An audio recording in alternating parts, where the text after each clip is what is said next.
Hello and welcome to the Bowel class. I am so glad you're here with me. It's no fun if this class looks interesting to you, so let's be awkward together.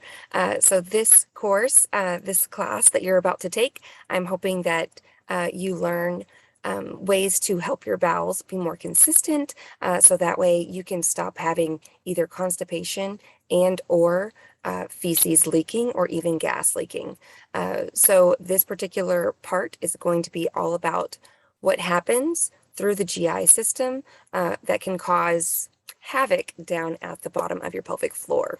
So I'm going to share my screen.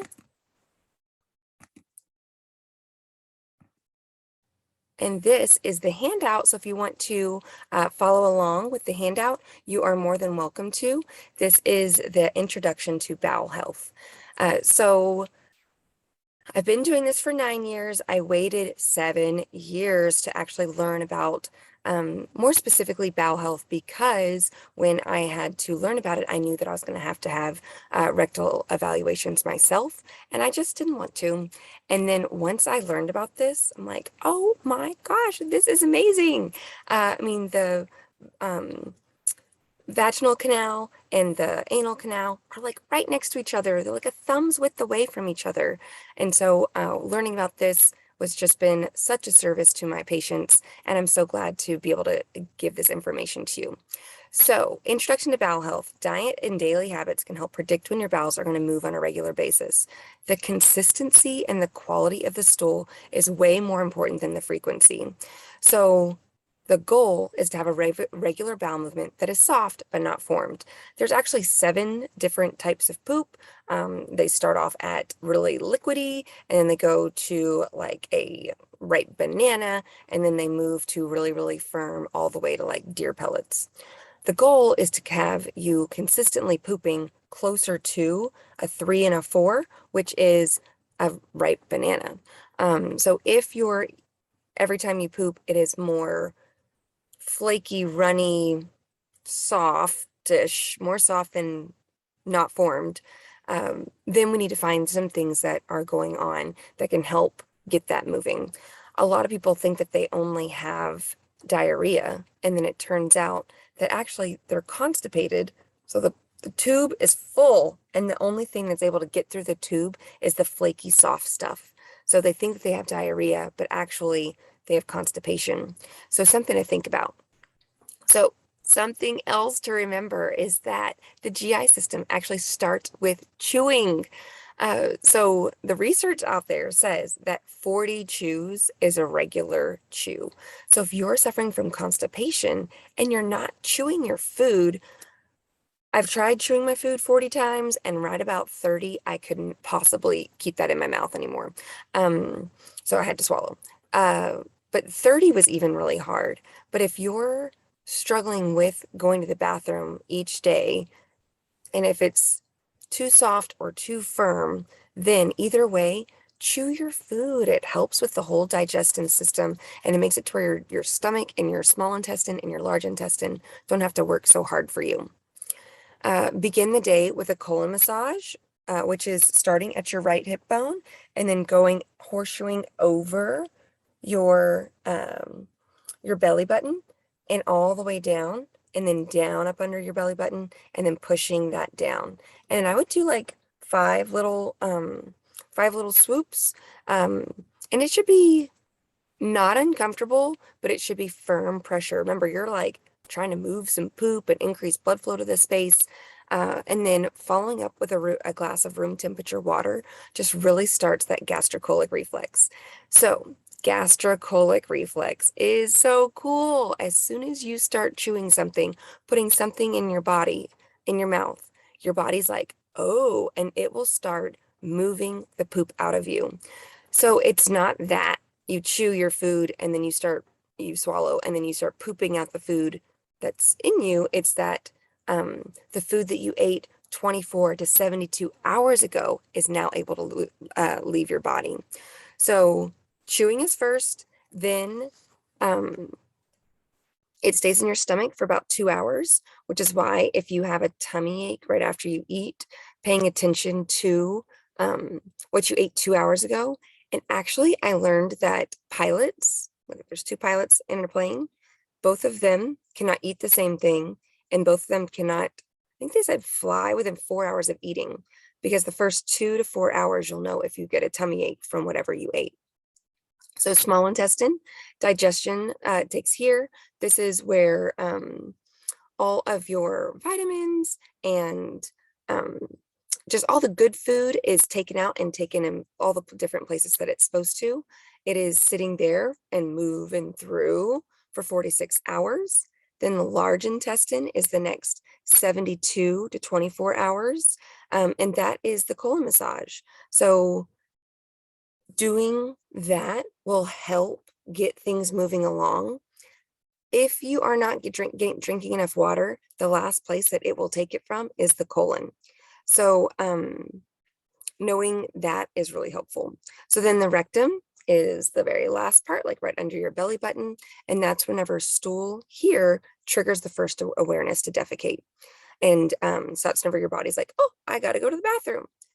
I want you to remember that if you have different posture, if your pelvis is sitting in a way, if this is the side of your pelvis, this is your belly button, this is your butt, and you know that you have really bad posture and you kind of like hunch your shoulders forward, and so it kind of tilts your pelvis this way. Actually, it would tilt it this way. It would tilt it this way. Then you're technically pointing your booty further down this way. So you may feel heaviness more, but if you arch your back and get it to more neutral, then those holes can all face the right direction. I have other people that suffer from urgency because they have like a sway back. And so their back is more up. And then that tissue, that poop is like right there, but they don't even know it until it's like exiting because the way that their back is tilted.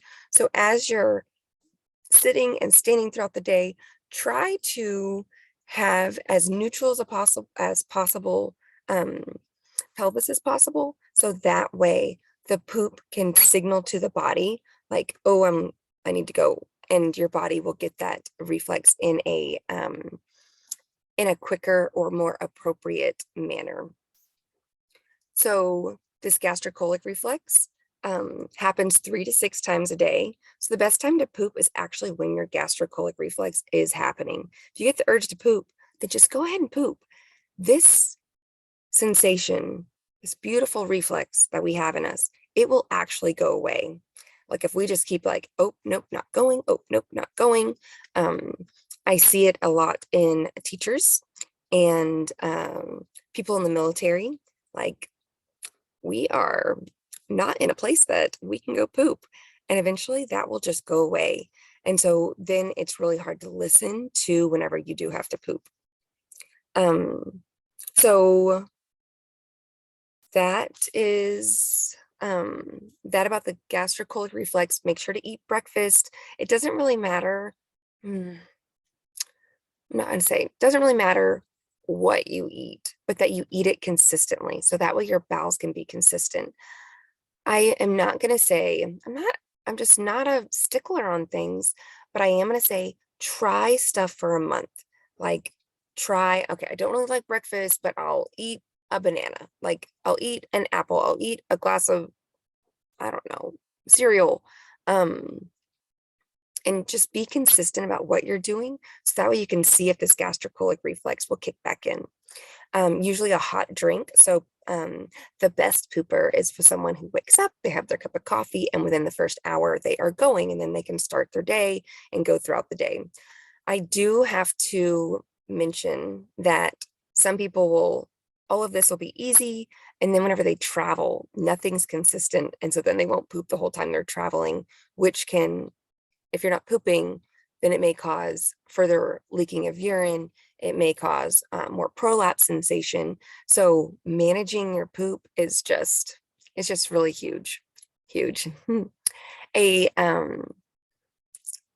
So then eat your meals at a predictable time of day. The amount of food should be the same. Try to get 2 servings of fruit and vegetables. And change up if you're getting a prebiotic, taking a probiotic. There are insoluble fibers and soluble fibers. And this is not the class that I'm going to go over that, because there is just so much information out there, and then everything is so detailed to you. I would rather you find a healthcare professional that knows all of that stuff, than coming to me. I want to focus on the muscles and being kind to the muscles and your posture and making sure that all of that makes sense. So back again to drinking plenty of water. Really, if you do not get enough water in your diet, your body will just take it away from your colon. And then your poop will get hard, and then it's like sludgy and hard to get out. So exercise daily. So people are like, oh, I do, or I just don't have time. But I want to remember that when you're in the hospital and you are not feeling good, like you just had surgery and you're in the hospital, it's a big deal. The thing that they make you do is poop. And the thing that they make you do to poop is go out with physical therapy and walk. So even if you can't exercise, just parking farther away in the grocery store parking lot and walking, and just getting, I do, if I don't get the opportunity to exercise, like carve out time to exercise, then every time I go to the bathroom, like pee, I just do 10 squats. And so if I pee 6 to 8 times a day, then I did at least 50 to almost 100 squats a day. So I'm sore, like when I do that, more sore than if I worked out. So, and it is helpful. The more consistent you are, the easier everything is for your bowels. So make sure you're not rushed and that you have a convenient access to the bathroom when you empty your bowels. So consistency is key. And I want you to remember that you are fearfully and wonderfully made. We'll go on to the next lecture. Thank you.